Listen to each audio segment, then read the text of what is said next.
जी, start करते हैं पुष्पान जी। जी doctor साहब, एक प्रश्न है बसंत अग्रवाल जी भंवरपुर का। कोविड बिना सिम्टम के पॉजिटिव आ रहा है सर, बिना बीमारी कोविड जो चाहे वह प्राकृतिक है, प्राकृतिक का नियम है बिना सिस्टम के कोई भी बीमारी नहीं हो सकती।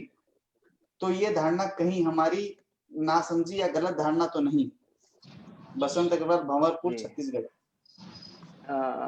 मैं एक बात कहना चाहूंगा बसंत जी से कि एक्चुअली में यह पूरी तरह से गलत धारणा है।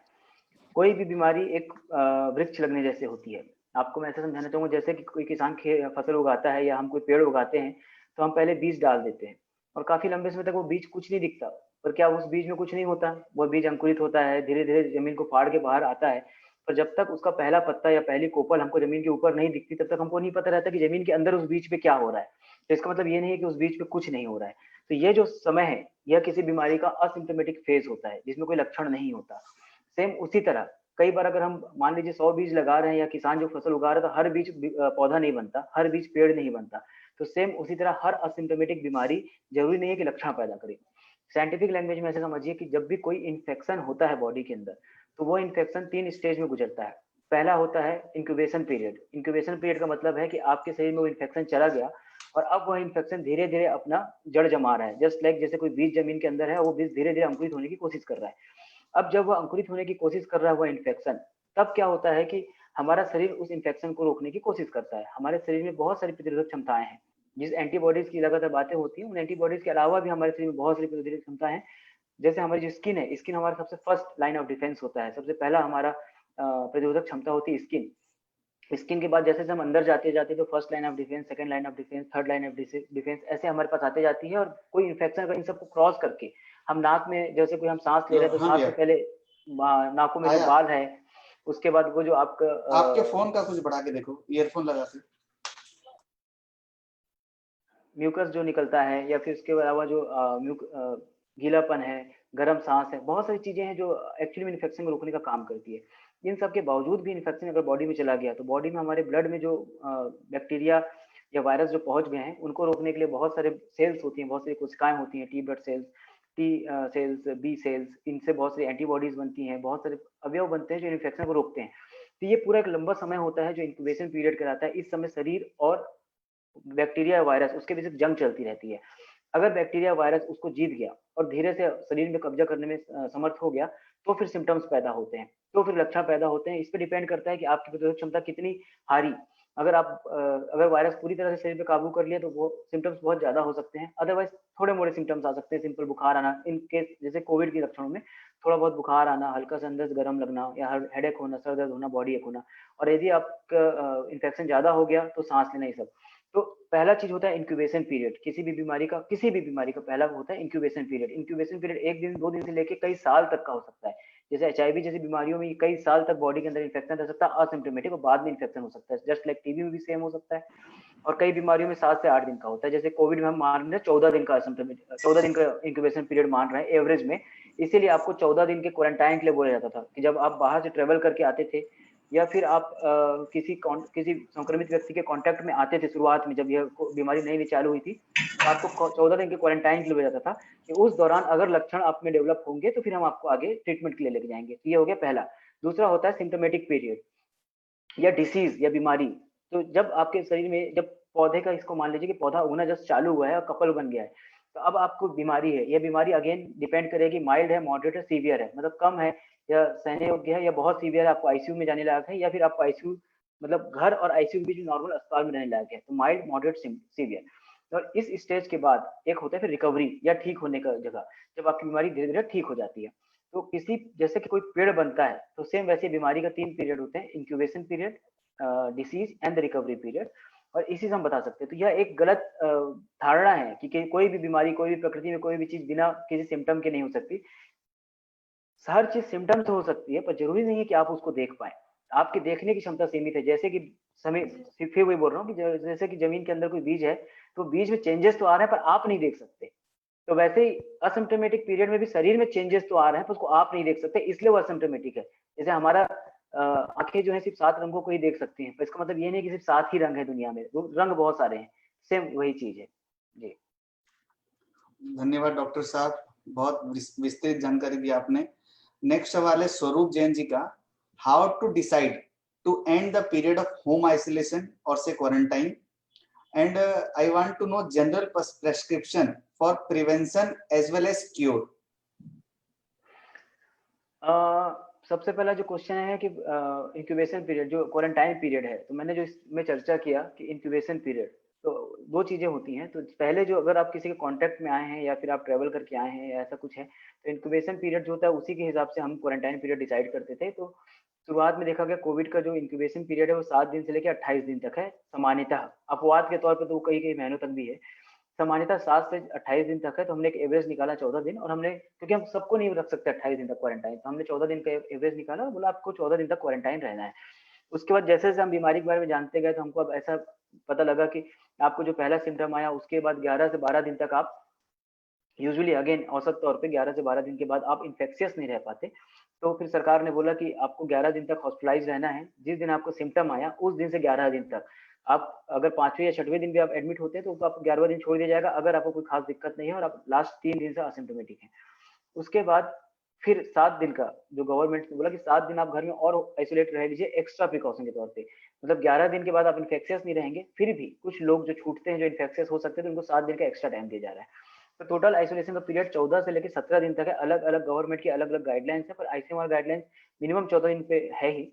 और उसके अलावा स्टेट में कई स्टेट लोग और जो एडमिट पेशेंट है उनके लिए एक्स्ट्रा 7 डेज का आइसोलेशन माना गया है। इसके अलावा है जनरल प्रिस्क्रिप्शन। तो जनरल प्रिस्क्रिप्शन एक्चुअली में कुछ नहीं होता है। जो आईसीएमआर गाइडलाइंस आई हुई है, जिन्होंने कई जगह बोला जा रहा है हाइड्रोक्सीक्लोरोक्विन, कई जगह इवरमेक्टिन या डॉक्सीसाइक्लिन, तो जनरल प्रिस्क्रिप्शन एक्चुअली में नहीं हो सकता, क्योंकि कोई भी बीमारी में, ना केवल कोविड, किसी भी बीमारी में ये एक ऐसा कपड़ा नहीं होता जो सब में फिट हो। अलग अलग साइज के लोगों में अलग अलग साइज के कपड़े आते हैं, तो वैसे ही अलग अलग तरीके के लोगों में अलग अलग दवाइयाँ चलती हैं। हाँ, विटामिन सी, जिंक, ये सब दवाइयाँ हम लगभग लगभग सबको दे सकते हैं, तब भी हम इसको भी सबको नहीं देते। और रही बात, किसी को हम डॉक्सीसाइक्लिन दे रहे हैं, किसी को हम एजिथ्रोमाइसिन दे रहे हैं, किसी को हम हाइड्रोक्सीक्लोरोक्विन दे रहे हैं, किसी को हम इवरमेक्टिन दे रहे हैं। बहुत सारे एज ग्रुप होते हैं, बच्चे, युवा और बुजुर्ग। इसके अलावा प्रेग्नेंट लेडीज होती हैं, नॉन प्रेग्नेंट पर्सन के साथ साथ प्रेग्नेंट लेडीज होती हैं। कई लोग होते हैं जिनको दिल की बीमारियां होती हैं, कई लोग होते हैं किडनी की बीमारियां होती हैं। किडनी की बीमारियां में नॉर्मल किडनी की बीमारी या सीवियर किडनी की बीमारी, जिनको डायलिसिस लग रहा है। वैसे हार्ट के मरीजों में सामान्य बीपी के मरीज, या फिर ऐसे लोग जिनके एंजियोप्लास्टी, एंजियोग्राफी या बाईपास हो चुका है। तो अलग अलग कैटेगरी के लोग होते हैं। तो कभी भी ऐसे जनरल प्रिस्क्रिप्शन नुकसान ही करते हैं, जो एक सामान्य, कोई भी जनरल प्रिस्क्रिप्शन सभी में फिट नहीं हो सकता। और रही बात क्योर की, तो क्योर तो आपको जब बीमारी होती है तो 90% लोग basic symptoms, basic symptomatic treatment से क्योर हो जाते हैं। पर इसके अलावा जिनको ज्यादा दिक्कत है, बुखार, मिनिमम बुखार से स्टार्ट हो रहा है, बुखार, फीवर, सर्दी, खांसी, या फिर सांस लेने में दिक्कत या फेफड़ों में इन्वॉल्वमेंट, तो उनके लिए अलग दवाइयाँ हैं, बहुत सारी दवाइयाँ हैं। उसको आप डॉक्टर्स पे छोड़ दीजिए, वो आपको देखेंगे और उसके हिसाब से वो ट्रीटमेंट प्लान करेंगे। धन्यवाद डॉक्टर साहब। नेक्स्ट क्वेश्चन है प्रवीण अग्रवाल खरियार जी का, HR CT scan report 9 point out of 25 आया है। वो पेशेंट कोवी4 इंजेक्शन 5 डे का कोर्स कर चुका है और डिस्चार्ज हो चुका है। देन लंग्स के लिए आगे क्या प्रेस्क्रिप्शन है और नॉर्मल पेशेंट की तरह वर्किंग कर सकते हैं क्या? अगेन ये क्वेश्चन जो है, ये ऐसा क्वेश्चन नहीं है कि जिसको आप जनरल फोरम में पूछें। फिर भी आपने पूछा है तो मैं बताना चाहूंगा कि ये जो सीटी स्कैन की स्कोरिंग सिस्टम होता है, 9/25, 20/18/25 या 10/25, ये स्कोरिंग सिस्टम एक आइडिया देता है कि आपके लंग का इन्वॉल्वमेंट कितना है। पर एट द टाइम जब आपने डिस्चार्ज हुए, तब जरूरी नहीं कि उतना ही लंग का इन्वॉल्वमेंट हो। यह ट्रीटमेंट स्टार्ट होने के पहले की कंडीशन हमको बताता है कि आपका लंग इतना डैमेज हो चुका है। पर विथ ट्रीटमेंट आप धीरे धीरे क्लिनिकली इंप्रूव होते जाते हैं। क्लिनिकली इंप्रूव होने का मतलब है कि आपके जो लक्षण थे, आपको सांस फूलना या बुखार आना, जो लक्षण थे वो लक्षण धीरे धीरे ठीक हो जाते हैं। पर रेडियोलॉजिकली जो दिक्कत होती है वो ठीक होने में समय लेती है। आप शारीरिक रूप से ठीक हो चुके हैं, पर आपके जब जांचें कराई जाएंगी, खासकर एक्सरे या सीटी स्कैन, तो वह उतना ठीक नहीं होगा जितना कि आप शारीरिक रूप से ठीक हो चुके हैं। फिर मैं एक उदाहरण देना चाहूंगा कि जैसे कपड़े पे कोई स्याही गिर गई, तो वह स्याही जब आप धोएंगे तो पूरा दाग तुरंत नहीं जाता है, कई बार धोने के बाद वो दाग जाता है। पर उस स्याही के कारण आगे दाग फैलना बंद हो जाता है। तो आप, हम इसलिए कई बार जब पहला सीटी स्कैन कराते हैं तो दूसरा सीटी स्कैन हम 4 हफ्ते से 6 हफ्ते के बाद कराते हैं, क्योंकि एटलीस्ट इतना टाइम लगता है यह पता करने में कि बीमारी किस लेवल से सीटी स्कैन में वापस आ रही है। पर अगर आप सिम्टम फ्री हो चुके हैं, अब आपको सांस फूलने में दिक्कत नहीं है और अब आपको बुखार या कुछ और दिक्कत नहीं है, तो आप नॉर्मल काम कर सकते हैं 14 दिन के बाद, मिनिमम 14 दिन के बाद, और कई जगह 17 दिन माना जा रहा है आपको पहले सिम्टम से लेके। इसमें एक चीज़ और है कि जैसे 9/25 जो है वो एक मॉडरेट डिसीज़ बताता है सीटी स्कैन के हिसाब से। मॉडरेट मतलब 7 से नीचे आपका माइल्ड होता है, इसमें आपको खास दिक्कत नहीं आएगी। 9 जो होता है वो आपका एक मॉडरेट डिसीज़ बताता है, पर इसमें सामान्य काम-काज करने में कोई दिक्कत नहीं आनी चाहिए।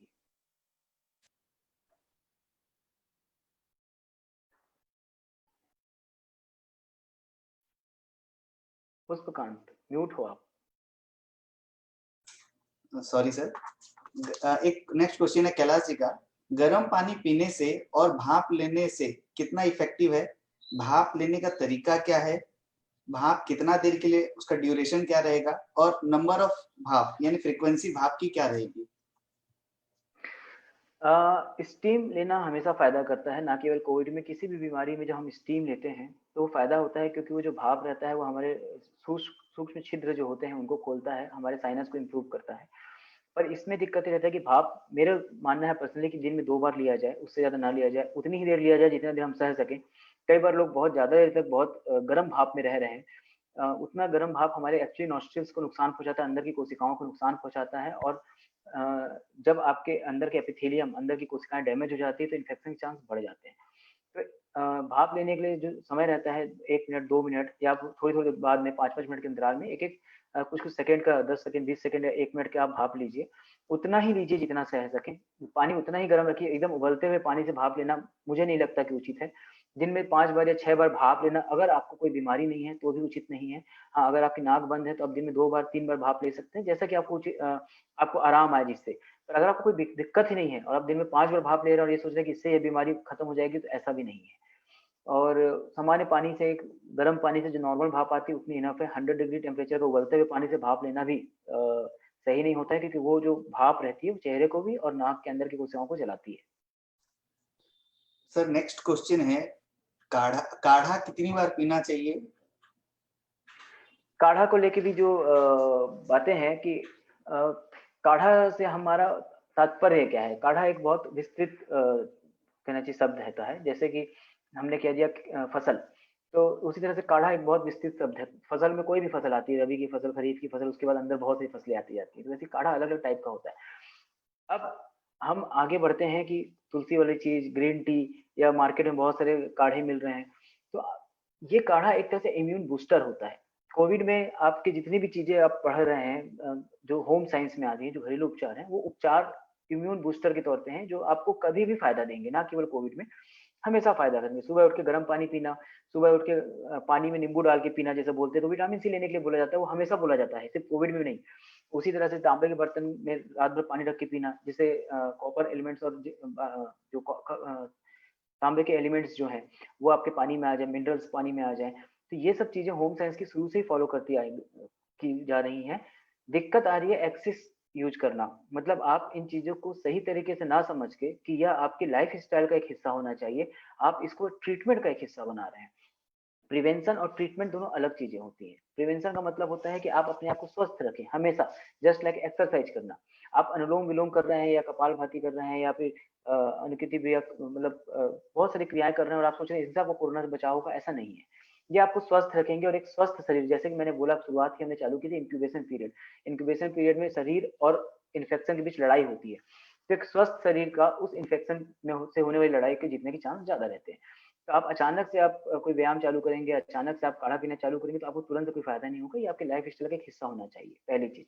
दूसरी चीज़, अगेन बात ये हो जाती है कि एक दिन में आप 5 काढ़ा पी लेंगे, तो 5 दिन में पिए गए काढ़ा के बराबर आप बराबरी नहीं कर पाएँगे। आपको रोज़ थोड़ा-थोड़ा ही लेना है, जो भी आप न्यूट्रिशन ले रहे हैं, क्योंकि बॉडी के सोखने की एक क्षमता होती है, उससे ऊपर बॉडी नहीं सोख सकती। तो निश्चित रूप से आप पानी जैसे काढ़ा दिन में 1 बार या 2 बार इनफ है, और वो सही होना चाहिए, सही जगह से लिया जाना चाहिए। अगर घर में बना पाएँ तो बहुत ही उचित है। मार्केट में अलग-अलग कंपनियों के आते हैं, मैं उनके बारे में ज़्यादा नहीं जानता, ना ही मेरा कमेंट करना उचित है। पर घर में बनाए हुए काढ़े प्राकृतिक रूप से ज़्यादा अच्छे होते हैं, और वह वही चीज़ें हैं जो हम लोग बचपन से पीते आ रहे हैं, उनमें कुछ अलग चीज़ नहीं है। पर दिन में 1 या 2, अगेन बहुत गर्म काढ़ा मत पीजिए, उतना ही पीजिए जितना आपका शरीर सह पाए। एकदम गर्म काढ़ा पीने से आपका वायरस मरे ना मरे, आपके अंदर की कोशिकाएँ जल जाएँगी और कोई भी डैमेज कोशिका इन्फेक्शन को निमंत्रण देती है। Thank you sir. Next question है, डॉक्टर साहब ऐसा कोई दवाई बताइए जिससे थोड़ा बहुत कोरोना से बचा जा सके, जो शरीर को नुकसान भी ना करे, जैसे कि सुनने में आ रहा है विटामिन सी की दवाई खाना चाहिए। हाँ, मुस्कान आपकी आवाज़ बीच में कट के आ रही है, हालाँकि मैं प्रश्न समझ गया। तो जैसा कि मैंने शुरुआत ही किया कि विटामिन सी, जिंक ये सब चीज़ें जो होती हैं ये मल्टीविटामिन्स हैं, तो यह इम्यून बूस्टर का काम करती हैं। अगेन यह इलाज नहीं है, मैं क्लियर बार-बार एक लाइन बोलना चाह रहा हूँ कि विटामिन सी, जिंक ये इलाज नहीं है, ये आपके शरीर को लड़ने की क्षमता देती है, लड़ना आपके शरीर को ही है। तो मैंने बोला कि जैसे कि हम बचपन से सुनते आए हैं कि सुबह उठ के हल्के गुनगुने पानी में 1 नींबू या आधा नींबू निचोड़ के पीना है और ये स्वास्थ्य को लाभप्रद होता है स्वास्थ्य के लिए। यही विटामिन सी है। विटामिन सी साइट्रस फ्रूट में मिलता है। साइट्रस फ्रूट्स मतलब नींबू, अटर्रा, मौसम्मी, कोई भी चीज़ जो खट्टे होते हैं, जो मोटे छिलके वाले जो नींबू फैमिली के जो संतरे फैमिली या नींबू फैमिली के जितने भी फ्रूट्स होते हैं, साइट्रस फ्रूट फ्रूट कहलाते हैं और इन्हीं साइट्रस फ्रूट से ही vitamin C, C for citrus निकला हुआ है। तो पहले क्या था जब विटामिन सी की खोज नहीं हुई थी उस समय लंबे जो यात्रा में लोग जाते थे जैसे कोलंबस है वो, तो उन लोग को स्कर्वी नामक रोग होता था जिनमें मसूड़ों से रक्त बहता था, सब कुछ बहता था। फिर ये पाया गया कि उन क्योंकि फल खराब हो जाते थे, फल ले जाने की अब लंबे सफर में जब समुद्र में जाते थे तो फल लेके नहीं जा पाते थे। तो ये पाया गया कि जिन लोगों ने फल का सेवन किया उन लोगों को स्कर्वी नहीं हो रहा है और पता लगा कि विटामिन सी नमक तत्व की कमी से ऐसा हो रहा है। बाद में जब जब आगे आगे स्टडी की गई तो पाया गया विटामिन सी ना केवल आपके मसूड़ों को इम्प्रूव करता है, यह एक एंटीऑक्सीडेंट होता है और बॉडी में जब भी इन्फेक्शन से लड़ाई होती है तो बहुत सारे ऑक्सीडेटिव तत्व निकलते हैं जो बॉडी को नुकसान पहुंचाते हैं। तो ऐसे एंटीऑक्सीडेंट चीज जिनको बहुत सारे लोग एज एंटी एजिंग एजेंट भी बोलते हैं, मतलब जवान रहने के तरीके या आपकी उम्र कम कर देगा। क्यों कर देगा? क्योंकि एंटीऑक्सीडेंट है। हमारी उम्र बढ़ना भी क्या होता है? ऑक्सीडेटिव प्रोसेस होती है, शरीर में लगातार कोशिकाएं मरती रहती हैं बिकॉज ऑफ ऑक्सीडेटिव डैमेज। तो विटामिन सी एक एंटीऑक्सीडेंट का काम करता है, ये हमारे कोलेजन्स को इंप्रूव करता है बॉडी में। जो मैं आपको बोला कि आप गर्म चीजें पिएंगे बहुत ज्यादा नुकसान करती है, कोशिकाएं मर जाती हैं, उन डैमेज कोशिकाओं को इंप्रूव करता है विटामिन सी। और जिंक, जिंक अगेन एक एंजाइम का काम करता है जो बॉडी में होने वाली विभिन्न प्रकार की जो प्रक्रियाएं हैं उनके कारण जो डैमेज बॉडी में होता है कई बार, उसको जिंक इंप्रूव करता है। और ना केवल जिंक, ना केवल विटामिन सी, विटामिन डी बहुत इंपॉर्टेंट है। और विटामिन डी भी हम मेरा मानना है कि आपको टेबलेट या टेबलेट फॉर्म में या फिर सिरप फॉर्म में लेना चाहिए, क्योंकि वर्तमान में पॉल्यूशन इतना बढ़ चुका है और अल्ट्रावायलेट रेस का कंसंट्रेशन इतना बढ़ चुका है कि हम लोग कभी सलाह नहीं देते कि आप बहुत देर तक धूप में बैठे अंटिल आपको कोई ऐसी स्किन की बीमारी ना हो जिसमें आपको एक पर्टिकुलर क्रीम लगा के धूप में बैठने के लिए डॉक्टर बोले। तो विटामिन डी लेने के लिए अब हम लोग धूप में बैठेंगे, मैं तो पर्सनली सलाह नहीं देता, क्योंकि कहीं ऐसा ना हो कि आप विटामिन डी लेते रह जाए और साथ में आप स्किन कैंसर लेके आ जाए। तो सस्ती और बहुत आसान मात्रा में विटामिन डी उपलब्ध है। तो vitamin D, zinc, vitamin C, multi B complex जो होते हैं, ये सब शरीर के लिए बहुत आवश्यक है। अग्रवाल सभा में बोलना चाहूंगा कि हमारे अधिकतर अग्रवाल, खासकर महिलाएं और बच्चे नॉन वेजिटेरियन नहीं होते हैं, वो अंडा तक नहीं खाते हैं। कुछ लोग पुरुषों में कुछ लोग घर से छुप के खा लेते हैं, महिलाएं तो यूजुअली नहीं खाती हैं। तो हमारे यहाँ के अग्रवाल समाज में बहुत कॉमन है विटामिन डी की डेफिशिएंसी बहुत कॉमन है, विटामिन बी 12 की डेफिशिएंसी और आयरन डेफिशिएंसी। तो ये डेफिशिएंसी जो होता है शरीर में एनीमिया कराता है। कई बार आपका ब्लड नॉर्मल रहेगा 12 ग्राम, 13 ग्राम, 14 ग्राम, पर उसकी साइज छोटी रहेगी, आयरन डेफिशिएंसी रहेगी। तो वही आयरन जो होता है उसमें क्या करता है कि आयरन ऑक्सीजन लेके जाता है बॉडी में। तो आयरन डेफिशिएंसी रहेगी तो उसमें भी आपको हमेशा एक सुस्ती लगी रहेगी। विटामिन डी डेफिशिएंसी रहेगा तो महिलाओं में खासकर हड्डियां कमजोर रहेंगी। विटामिन डी की कमी से डिप्रेशन जैसा भी रहेगा। तो इम्यूनिटी कम होने के साथ साथ ये चीजें बहुत कम कराती हैं, ये सब चीजें और बहुत सी प्रॉब्लम्स कराती हैं। विटामिन सी की कमी से मैं बताया कि आपको मसूड़ों से खून आ सकता है, आपके कोलेजन फॉर्मेशन कम हो सकते हैं, बच्चों की ग्रोथ में दिक्कत आ सकती है। तो आप और साथ में एक चीज और जोड़ना चाहूंगा, विटामिन डी और विटामिन बी 12 की कमी से थायराइड भी होता है। मैंने कई बार ये लाइन बोली है लोगों को कि अगर आपको थायराइड है, पहले एक समय था जब आयोडीन की कमी से थायराइड होता था, और जब से गवर्नमेंट ने नमक में आयोडीन मिला के देना चालू किया है तो आयोडीन डेफिशिएंसी से होने वाला थायराइड बहुत कम हो चुका है।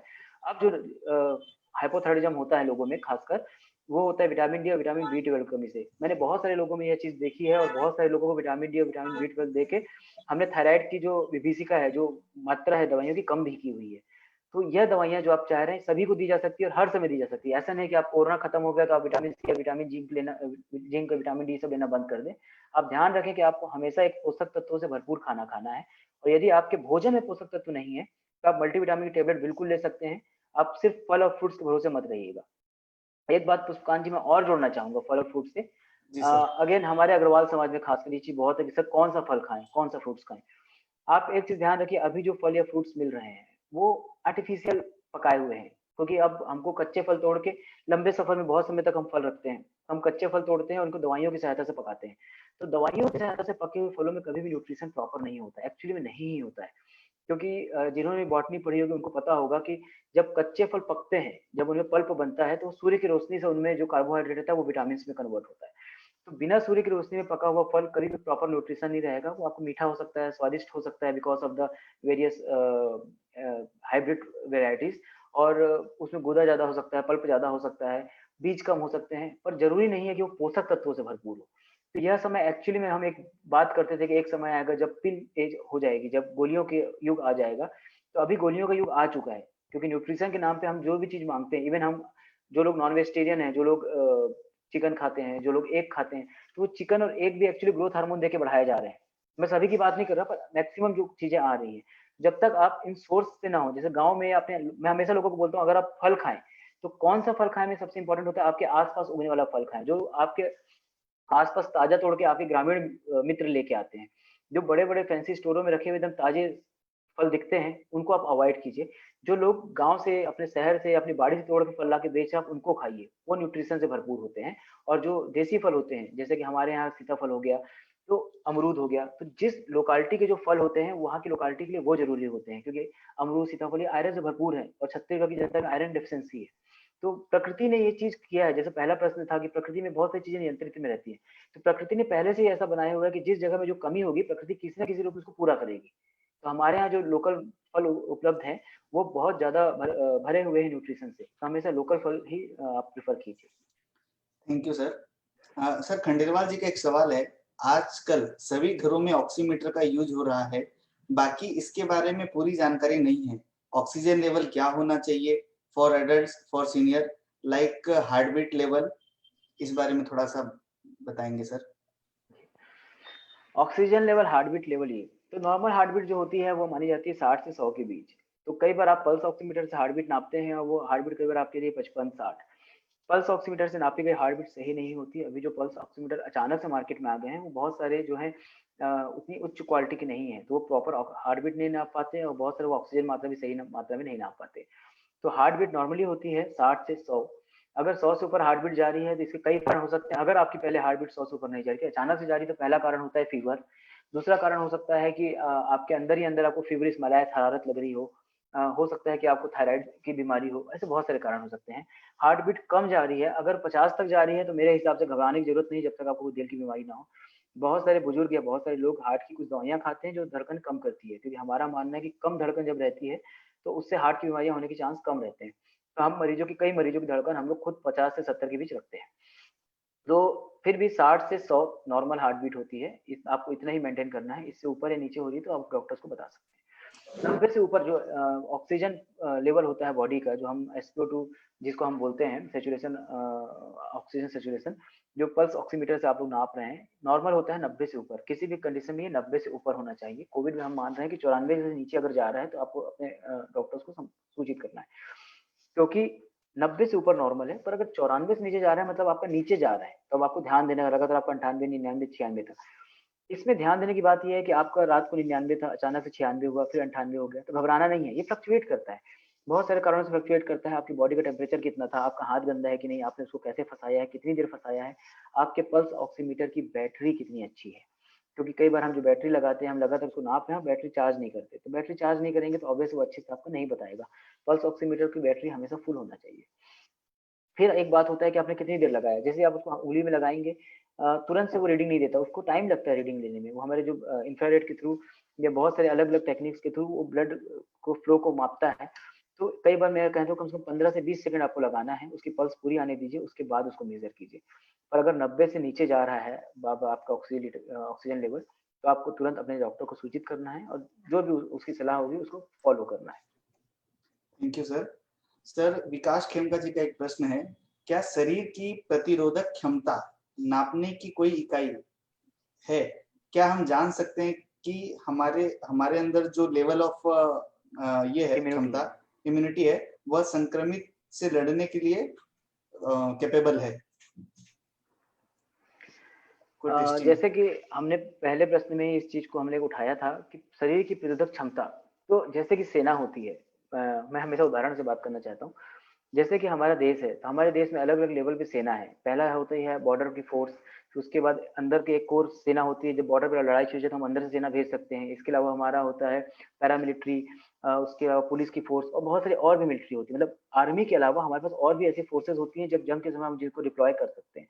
तो शरीर भी वैसे ही बना हुआ है। मैंने शुरुआत किया था कि स्किन भी अपने आप में एक प्रतिरोधक क्षमता है, फर्स्ट लाइन ऑफ डिफेंस है, और जैसे-जैसे हम शरीर के अंदर जाते जाएँगे, स्किन, नाक नाक का जो बनावट है, आप अगर नाक में आप उँगली डालेंगे तो आप यहाँ तक उँगली नहीं डाल सकते, आप थोड़े अंदर ही जा पाएँगे। वहाँ पे टर्मिनेट्स होते हैं, जिससे एयर घूम-घूम के जाती है, ताकि कोई भी वायरस रहे तो उस पर्टिकुलर टर्मिनेट में वो फँस जाए। इसके अलावा जो नाक के अंदर हमारे बाल होते हैं, और वहाँ पे जो हमारे लिसलिसा सा पदार्थ निकलता है, हमारी थूक, ये हमारे सब फर्स्ट लाइन ऑफ डिफेंस होते हैं। इसके अलावा हम अंदर जाते हैं तो हमारी कोशिकाओं के बाद फिर हमारे ब्लड सेल्स से निकलने वाले अवयव, ऐसे बहुत सारे अ, अंग होते हैं किसी भी शरीर की इम्यूनिटी में। तो इसको नापना उतना आसान नहीं है। अलग-अलग बीमारी अलग-अलग प्रतिरोधक क्षमता पे से लड़ाई करती है। एचआईवी के समय हम उस बीमारी के हिसाब से नाप सकते हैं। जैसे हम एचआईवी की बीमारी में हम सीडी4 काउंट करते हैं कि सीडी4 काउंट कितना बढ़ा हुआ है, उसके हिसाब से हम बताएँगे एचआईवी की बीमारी आपकी कितनी कंट्रोल में है। तो शरीर का रिस्पॉन्स जो होता है किसी बीमारी के लिए, उसको हम नापते हैं। आप एज़ सच प्रतिरोधक क्षमता को नहीं नाप सकते, क्योंकि प्रतिरोधक क्षमता के कई लेवल हैं, बहुत सारे लेवल हैं, और एक एक लेवल टूटने से ही इन्फेक्शन किस-किस लेवल को पार करके अंदर पहुँचेगा, इसको नापना मुश्किल रहता है। हाँ, आप स्वस्थ हैं कि नहीं, इसको आप नाप सकते हैं। स्वस्थ रहना है सबसे इम्पोर्टेंट। प्रतिरोधक क्षमता को नापने की बजाय आप अपनी प्रतिरोधक क्षमता इम्प्रूव कीजिए। आप अर्ली मॉर्निंग उठिए, क्योंकि कई बार हमारे बुजुर्ग बोलते हैं कि सुबह जल्दी उठना चाहिए और एक अच्छी नींद लेना चाहिए। तो सुबह जल्दी उठना चाहिए कि एक पीछे कारण है। हमारा जो इवोल्यूशन हुआ है, हमारा जो विकास हुआ है, तो हम एक शिकारी से, हम एक जंतु प्रजाति से ऊपर उठे हैं। तो अधिकतर आप देखिएगा जितने भी प्राणी जगत के लोग हैं, वो सुबह जल्दी उठते हैं सूरज उगने के साथ। तो हमारा भी बायोलॉजिकल क्लॉक जो है उसी के हिसाब से डेवलप है। हमारा मस्तिष्क सक्रिय हो जाता है सूर्य उगने के साथ।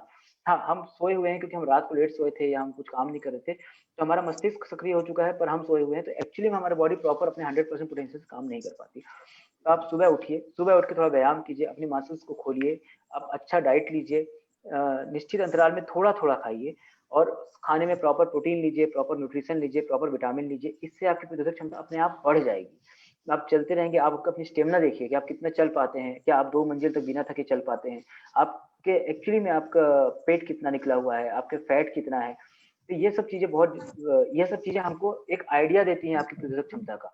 जो फैट होता है, जो वेस्ट रेशियो हम लोग बोलते हैं, वेस्ट रेशियो बोलते हैं, एब्डोमिनल फैट कितना है आपका, आपके चेहरे पे फैट कितना है, आपके हाथों में, महिलाओं में हाथों में और जांघों में फैट होता है, वो कितना है। अगर आप चल रहे हैं, तो आप क्या 100 कदम तेज़ी से चल पा रहे हैं? क्या आप 2 मंजिल सीधा चल पा रहे हैं? आप साँस, कई लोग बोलते हैं ब्रेथ होल्डिंग, जो अभी कोरोना में बहुत चला, कि आप कितनी देर तक साँस रोक पा रहे हैं। तो यह सब एक आइडिया देते हैं कि आपका शरीर किस तरीके से कितना, किस लेवल तक आपका शरीर अभी तैयार है किसी भी चीज़ से लड़ने में। तो यह अलग-अलग, जैसे चलना, साँस होल्डिंग करना, फैट देखना, ये अलग-अलग प्रतिरोधक क्षमता के अलग-अलग मापक होते हैं। Sir hello sir, next question है राम अग्रवाल जी का। खाना नहीं भाना, बिना टेम्परेचर शरीर में दर्द भी रहना कोविड के लक्षण हो सकते हैं क्या? क्योंकि खाना नहीं भाना को लोग गैस्ट्रिक प्रॉब्लम से जोड़ रहे हैं, प्लीज क्लियर करें। लास्ट लाइन पहले, कि भारत में सबसे पहले अगर आपको हार्ट अटैक भी आएगा, तो उसको पहले गैस से ही बोला जाता है कि गैस हो गई, शायद इसलिए हार्ट अटैक आ गया। तो गैस हमारे यहाँ का सबसे प्रमुख बीमारी होती है। किसी को कुछ भी हो जाए तो लोग पहले गैस ही बोलते हैं। इवन हमारे यहाँ तक, मैं तो कैंसर हॉस्पिटल में काम करता हूँ, तो लोग कैंसर तक को गैस से जोड़ते हैं। तो इसका कारण तो शायद मैं भी नहीं बता पाऊंगा कि क्यों हर कोई हर चीज को गैस्ट्रिक प्रॉब्लम से जोड़ता है। किसी भी किसी भी वायरल में क्या होता है कि वायरस अलग-अलग जगह अटैक करता है, तो उसके कारण कभी-कभी मुँह का स्वाद बिगड़ता है। किसी भी बीमारी में मुँह का स्वाद बिगड़ता है, जिसके कारण हम लोग कई बार बोल देते हैं कि तेज़ दवाई खाए, इससे मुँह का स्वाद बिगड़ गया, ऐसा नहीं है। कोविड में बहुत टिपिकल है loss of sense and loss of taste, loss of smell and loss of taste. ये कोविड में बहुत टिपिकल है। अभी इस समय अगर आपको टेस्ट मतलब स्वाद में नुकसान हो रहा है, या सूंघने की क्षमता आपकी बंद कम हो गई, आप परफ्यूम लगा रहे हैं और आप उसको सूंघ नहीं पा रहे हैं, तो आप तुरंत कोविड की जाँच कराइए, भले कोई भी और लक्षण ना हो, सिर्फ़ आपका loss of taste, loss of sense हुआ हो। इसके अलावा होता है किसी भी वायरल में, इंक्लूडिंग कोविड भी एक वायरल है। किसी भी वायरस फीवर की जब हम इंक्यूबेशन पीरियड की बात करते हैं, उस समय कुछ प्रोड्रोमल सिम्पटम्स बोलते हैं, मतलब बीमारी बढ़ने से पहले के सिम्पटम्स, जिसमें आपको अंदर से एक हरारत लगता है, अंदर से आपको गरम-गरम लगेगा, आँखें जलती रहेंगी, पर बाहर से टेम्परेचर नॉर्मल रहेगा। आपकी बॉडी एक होगा, बॉडी टूटती हुई लगेगी, शरीर टूटना जिसको बोलते हैं, वह भी एक वायरल में होता है। कोविड में भी ये चीज़ बहुत कॉमन होती है। हेडेक होना, सर दुखना, सर भारी लगना, सर चढ़ा-चढ़ा लगना या आँखें जलना, यह भी कोविड के लक्षण है। ये सब कोविड के अर्ली लक्षण हो सकते हैं। यह सिर्फ कोविड में ही होता है ऐसा नहीं है। ये किसी भी वायरल में हो सकता है, पर अभी महामारी फैली हुई है, अभी कोविड फैला हुआ है। तो जिस समय जो बीमारी फैली होती है, हम उसका हिसाब से ही उसका ढूँढते हैं। जैसे कि छत्तीसगढ़ में या उड़ीसा के जो आप जिस एरिया में आप लोग हैं, वहाँ पे क्या होता है कि अगर किसी को तेज बुखार आता था 1 साल पहले तक, तो सबसे पहले उसको मलेरिया माना जाता है। तेज बुखार आना, जहाँ पे मलेरिया ज़्यादा होता है, सबसे पहले उसको मलेरिया माना जाता है। पर जो साउथ इंडिया है, जहाँ पे समुद्र के किनारे, वहाँ पे अगर आपको तेज बुखार आएगा तो आपको स्क्रब टाइफस माना जाएगा, वहाँ पे आपको मलेरिया नहीं माना जाएगा। दिल्ली में अगर आपको तेज बुखार आएगा तो उसको डेंगू माना जाएगा। तो बिहार साइड में अगर आपको ऐसा होगा तो उसको चिकनगुनिया माना जाएगा। तो हर जगह के हिसाब से डिसाइड होता है कि उस तेज बुखार में या उस पर्टिकुलर लक्षण में आप कौन सी बीमारी मानेंगे।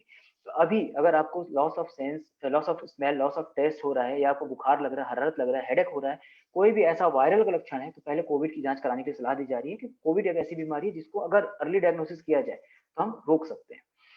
तो और गैस्ट्रिक की बात ये होता है, कोई भी स्ट्रेस, आप रात को प्रॉपर नहीं सो पाए हैं, आप बहुत गुस्से में रहे हैं या आप बीमार हैं, किसी भी तरीके का स्ट्रेस हमारा एसिड सिक्रेशन बढ़ा देता है। हमारा जो HCl हाइड्रोक्सीक्लोरिक एसिड होता है जो बॉडी में, उसका सिक्रेशन बढ़ा देता है, जिसके कारण एसिडिटी होती है। तो वो एसिडिटी भी मुंह का स्वाद खट्टा करती है, मुंह में जो कई बार बोलते हैं पित्त आ रहा है, वो पित्त लाती है, उल्टी उल्टी का सेंसेशन आता है। तो ये जरूरी नहीं है दवाइयों से हो। एक्चुअली मैं सही बताऊं तो अगर 100 केसेस में ऐसा हो रहा है तो सिर्फ 10 से 15% केसेस में ही ये दवाइयों के कारण हो रहा है, वह भी अगर आप अपने मन से दवाइयां खा रहे हैं तो। डॉक्टर जो दवाइयां देते हैं वो बहुत सोच समझ के बैलेंस दवाइयां देते हैं। बाकी केसेस में ये होता है स्ट्रेस के कारण, किसी ना किसी कारण का स्ट्रेस है, खासकर कोविड में आप देखिए बीमारी अपने आप में स्ट्रेस कराएगी। कई लोगों को बहुत तेज फीवर होता है। डर डर का लेवल अभी बहुत हाई लेवल पे चल रहा है। वो डर भी एक स्ट्रेस का कारण होता है, जिसके कारण लोग प्रॉपर खाना भी नहीं खा पाते और उसके बाद भी गैस्ट्राइटिस होता है। इसके अलावा अगेन सेल्फ ट्रीटमेंट, उस डर के मारे जो जिसको जो सलाह दे रहा है वो फॉलो हो रहा है। लोग लिटरली मतलब जग भर भर के काढ़ा पी रहे हैं दिन भर में, और ना कि खुद पी रहे हैं, बच्चों को पिला रहे हैं, सबको पिला रहे हैं। जो काढ़ा मिल गया, जो आपको बाजार में रेमेडी मिल गई, जो आपको पाउच मिल गया, आप उसको घोल के पी जा रहे हैं बिना उसके कंटेंट पढ़े हुए। इन सब के कारण गैस्ट्राइटिस हो रहा है। तो कोविड के कारण भी गैस्ट्राइटिस हो रहा है, पर पर्सनली मेरा मानना है कि ज्यादा गैस्ट्राइटिस हो रहा है लोग जो खुद से जो ट्रीटमेंट ले रहे हैं उसके कारण। जी, थैंक यू सर। सर एक प्रश्न है सज्जन कुमार जैन किसिंगा का। जैसा कि हमें सुनने मिल रहा है कई लोगों को कोरोना होकर अपने आप ठीक हो जाएगा, उसे स्वयं ही पता नहीं चलेगा कि बीमारी हो चुकी है या नहीं। तो यह जानने के लिए हम क्या टेस्ट करा सकते हैं जिससे हमें पता चले कि हमें कोरोना होकर ठीक हो चुका। और साथ में उनका एक प्रश्न और है, संभावित कोरोना बीमारी से लड़ने के लिए शरीर की रोग प्रतिरोधक क्षमता को जांचने के लिए कोई टेस्ट है क्या? शरीर की रोग प्रतिरोधक क्षमता को जांचने के लिए जो टेस्ट है उसके बारे में हम लोग पहले चर्चा कर चुके हैं कि जांचने की बजाय आप अपना प्रतिरोधक क्षमता बढ़ा के रखें, वह उपयुक्त है। दूसरी बात होती है कि हमारे पास बहुत सारी ऐसी जांचें हैं जिससे हम ये अंदाज लगा सकते हैं कि आपको पहले कोरोना का टेस्ट हो चुका है, जिसको हम बोलते हैं एंटीबॉडी टेस्ट। दिक्कत क्या है कि हर अच्छी चीज का दुरुपयोग होने की संभावना हमेशा से ज्यादा रही है पूरे दुनिया में, और इस चीज का भी दुरुपयोग शुरू हो गया। जब एंटीबॉडी टेस्ट आया तो लोगों ने एंटीबॉडी टेस्ट करना शुरू कर दिया, बिना यह समझे कि उस टेस्ट का इंटरप्रिटेशन क्या होता है। तो एंटीबॉडी टेस्ट उतना सामान्य टेस्ट नहीं जितना आप लोग सोचते हैं। तो इसलिए उस टेस्ट को कभी भी मैं कराने की सलाह आपको अपने मन से नहीं दूंगा। एंटीबॉडी टेस्ट हम करवाते हैं उन मरीजों का जिनको कोरोना हो चुका है और वो ठीक हो चुके हैं, यह जानने के लिए कि वह प्लाज्मा डोनेट कर सकते हैं कि नहीं, पहली चीज। दूसरी चीज, एंटीबॉडी टेस्ट सरकार करा रही है एक सीरोलॉजिकल सर्वे में, जो अभी एक सीरोलॉजिकल सर्वे ICMR का हुआ था जिसकी रिपोर्ट्स आई है, जिसमें अलग अलग जगह पे अलग अलग प्रदेशों में एंटीबॉडीज लेवल लोगों को बताया गया है।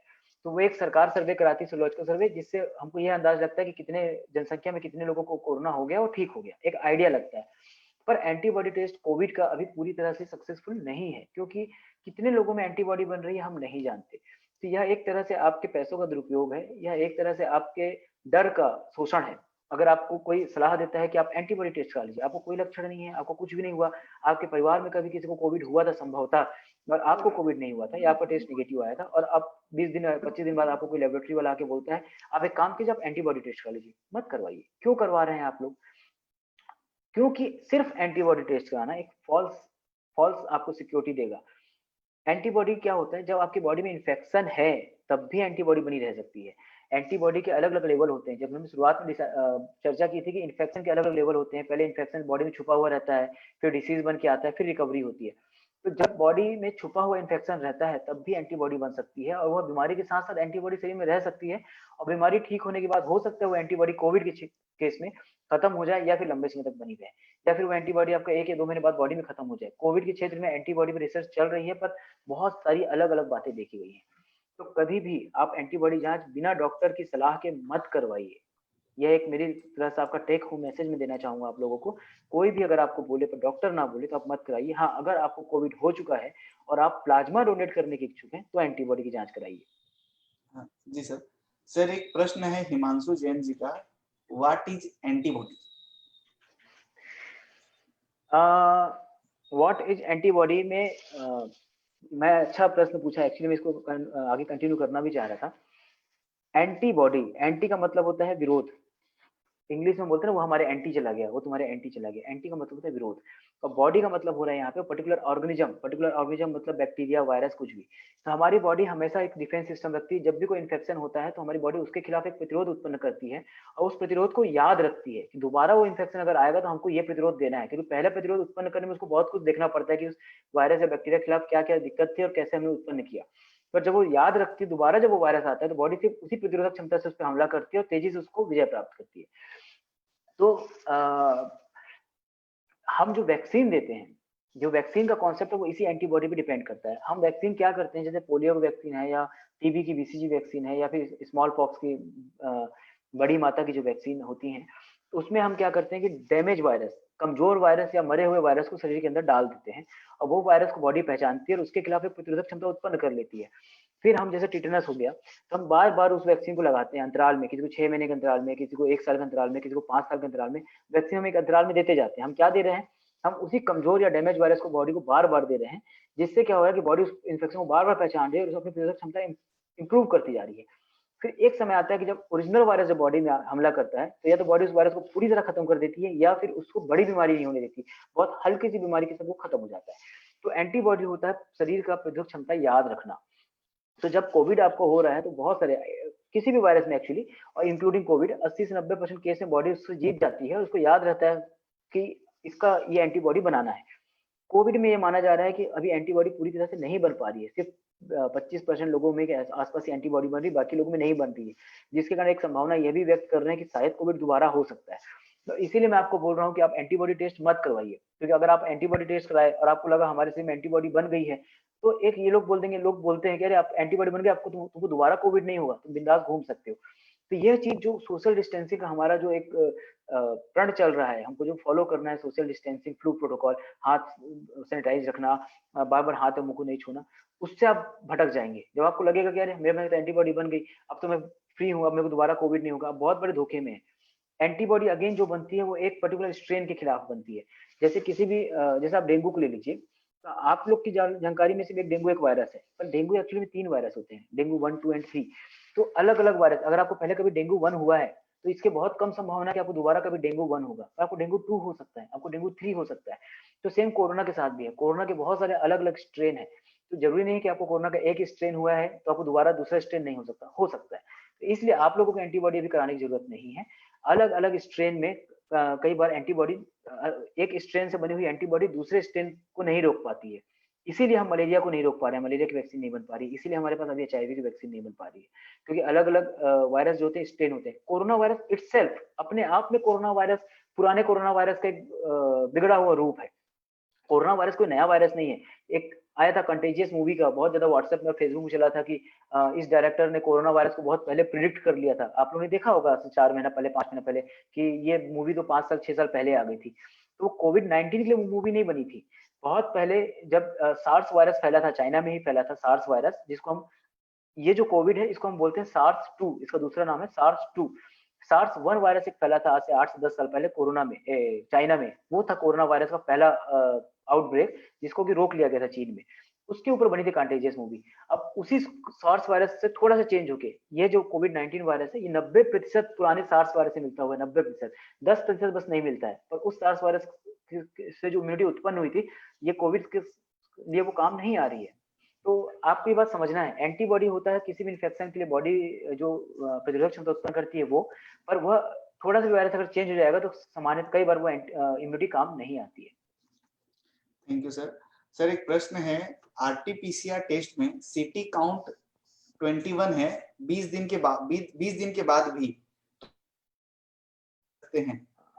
पुष्पकांत आपकी आवाज कट गई शायद। क्या बोल रहे हैं? आरटीपीसीआर टेस्ट में सीटी काउंट आरटीपीसीआर में सीटी काउंट 21 है, 20 दिन के बावजूद भी 20 दिन हो चुका, तो क्या हम नॉर्मल लाइफ रिज्यूम कर सकते हैं, नॉर्मल लाइफ में आ सकते हैं? जी बिल्कुल। एंटीबॉडी टेस्ट के साथ साथ सीटी काउंट, सीटी वैल्यू जो है, ये भी एक बहुत बड़ा मिथ है जो आम जनता के लिए नहीं है। सबसे पहले आम जनता को यह जानना है कि आप लोगों को क्या नहीं जानना है। हर चीज आप लोगों को नहीं जानना है। सीटी वैल्यू के एक्चुअली में क्लिनिकली कोई फायदा नहीं है। हाँ, सीटी वैल्यू जितना कम होता है हम ऐसा मानते हैं कि पेशेंट में वायरल लोड उतना ज्यादा है, वो उतना इन्फेक्शियस रहता है। तो मैं दो बातें क्लियर करना चाहूंगा। जो आरटीपीसीआर में सीटी वैल्यू होता है, जो साइक्लिक थ्रेशोल्ड वैल्यू होता है, कई बार ऐसा बोलते हैं कि वो ज्यादा है तो आपको इन्फेक्शन कम है, वो कम है तो आपको इन्फेक्शन ज्यादा है। ऐसे बहुत सारे वीडियो बने हैं और एक्चुअली में दुर्भाग्यवश बहुत सारे अच्छे सम्मानित व्यक्तियों ने वीडियो बनाए हैं, पर प्रैक्टिकली हमने तो खुद देखा है कई बार कि जिनका सीटी वैल्यू बहुत ज्यादा होता है, मतलब थ्योरेटिकली जिनको इन्फेक्शन बहुत कम है, वो बहुत सीरियस कंडीशन में हमारे पास आते हैं, जो हमारे पास वेंटिलेटर में आते हैं।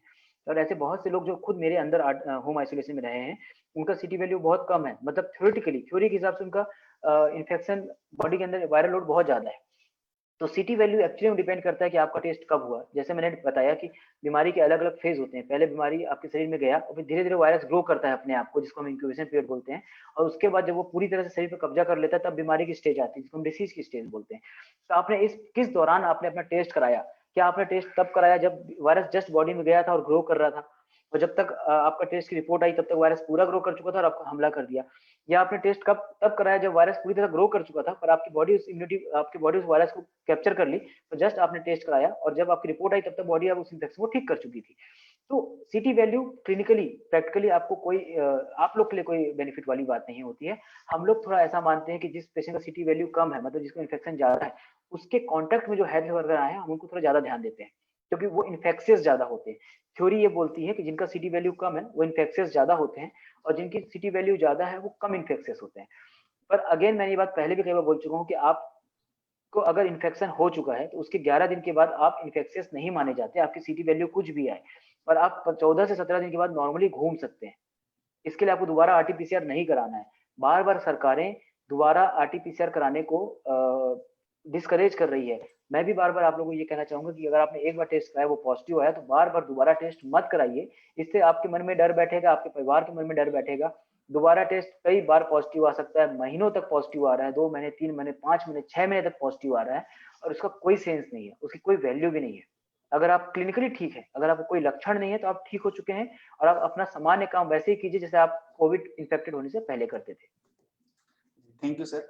सर राम अग्रवाल जी का एक प्रश्न है, स्वाइन फ्लू का इंजेक्शन पहले लेने से कोविड के लिए, फिर से बोलिएगा, आवाज रुक जा रही है बीच में आपकी। ओके जी सर, स्वाइन फ्लू का इंजेक्शन पहले लेने से कोविड के लिए कुछ सेफ्टी है क्या, और जैसे आगे सर्दियां आ रही हैं इसके लिए हमें क्या करना चाहिए? अभी वर्तमान में बहुत सारे रिसर्च हुए हैं अलग अलग देशों में, खासकर चाइना में और यूएस में। उसमें यह देखा गया है, पहले तो यह माना जा रहा था कि स्वाइन फ्लू और कोविड का अलग अलग चूंकि वायरस होते हैं, तो स्वाइन फ्लू की बनी हुई इम्यूनिटी कोविड में काम नहीं आएगी। पर यह देखा गया है कि स्वाइन फ्लू की जो 4 वायरस वाले जो टेट्रावेलेंट जो वैक्सीन है, खासकर लाइव एट्यूनेटेड वैक्सीन जिसमें लाइव वायरस थे, उसको लेने वालों को कोविड के सिम्टम्स कम आए हैं। तो अभी कोविड की बीमारी बहुत नई है, और इसमें जितनी भी जांचें, जितने भी रिसर्च हो रहे हैं, वो बहुत कम मात्रा में पेशेंट को लेके हो रहे हैं। ये जांचें बस एक संभावित परिणाम बता रही है, ये जांचें एक फुल प्रूफ परिणाम नहीं बता रही है। कितनी जितनी भी जांचें अभी तक कोविड को जितनी भी रिसर्च हो रहे हैं, वह सभी एक संभावित परिणाम बता रहे हैं। आज से 2 से 4 साल बाद जो रिसर्च का टाइमलाइन होता है, एटलीस्ट 2 से 4 साल बाद हमको एग्जैक्ट डाटा पता लग पाएगा। पर स्वाइन फ्लू का वैक्सीन लेने में कोई नुकसान नहीं है, आपको फायदा हो चाहे ना हो, नुकसान नहीं है। हाँ, कुछ जगह फायदा भी देखा गया है। दूसरी बात ये होती है कि जो बुजुर्ग होते हैं, हम हमेशा बोलते हैं कि जिनको सर्दी से पहले, जो बुजुर्ग व्यक्ति हैं, जिनको अस्थमा की बीमारी है, वो बच्चे या जो पॉल्यूटेड एरिया में रहते हैं, या जिनको जो स्मोकर्स रहे हुए हैं, उनको स्वाइन फ्लू की वैक्सीन लेना चाहिए। कुछ डाटा ये भी बोल रहे हैं कि एमएमआर जो मीजल्स की वैक्सीन है और जो बीसीजी की वैक्सीन है, उसको भी अगर आप रिपीट डोज लेते हैं, सभी को बचपन में एमएमआर और मीजल्स लगा हुआ है। और एक समय ये था कि ये वो माना जाता था कि 9 साल या 9 महीने या फिर 1 साल की उम्र के बाद मीजल्स की वैक्सीन का कोई योगदान नहीं रहता। तो उनको भी एक बार बूस्टर डोज, जिनको पहले से मीजल्स की वैक्सीन और बीसीजी की वैक्सीन, टीबी की वैक्सीन लगी हुई है, वो भी एक बूस्टर डोज ले सकते हैं। हालांकि इससे भी क्या फायदा है एग्जैक्ट हम नहीं जानते। Thank you sir. सर एक प्रश्न है, is थाइफाइड and pneumonia are manifestation of covid? Pneumonia से पहले क्या बोले Pushpakant? थाइफाइड typhoid. Typhoid typhoid and pneumonia are manifestation of covid. Pneumonia is the manifestation of covid. Actually pneumonia जो होता है कोविड का मेन सिम्टम है आज की डेट में। जब हम बोलते हैं आपका लंग इन्वॉल्वमेंट हुआ है, लंग डैमेज हो गया, तो that is actually pneumonia. This is the Covid pneumonia, Covid के कारण होने वाला निमोनिया।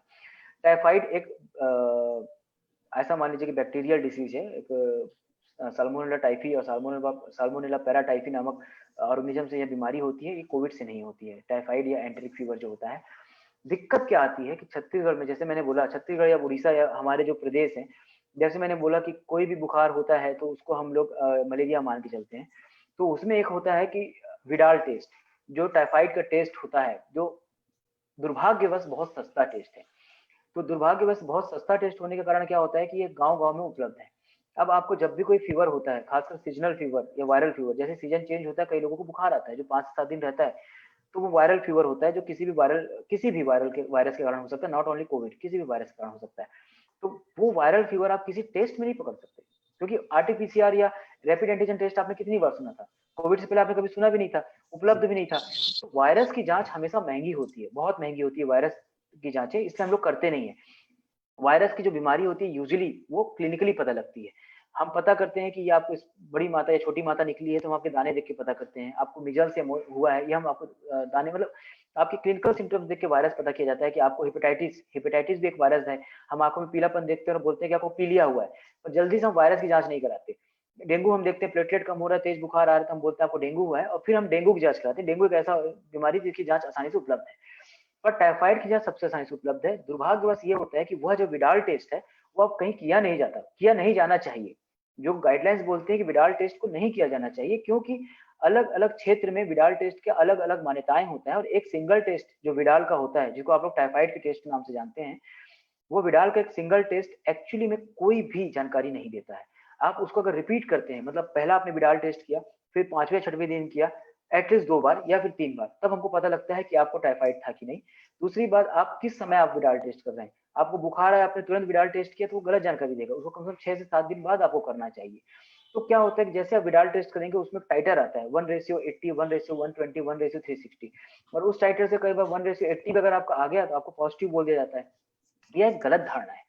अलग अलग जगह के सीरो सर्वेलेंस के हिसाब से ये पता लगाना लगाना चाहिए कि उस जगह का विडाल क्या पॉजिटिव माना जाएगा, और अधिकतर जगह पे इंडिया में हम मानते हैं कि एटलीस्ट 180 से ऊपर होना चाहिए।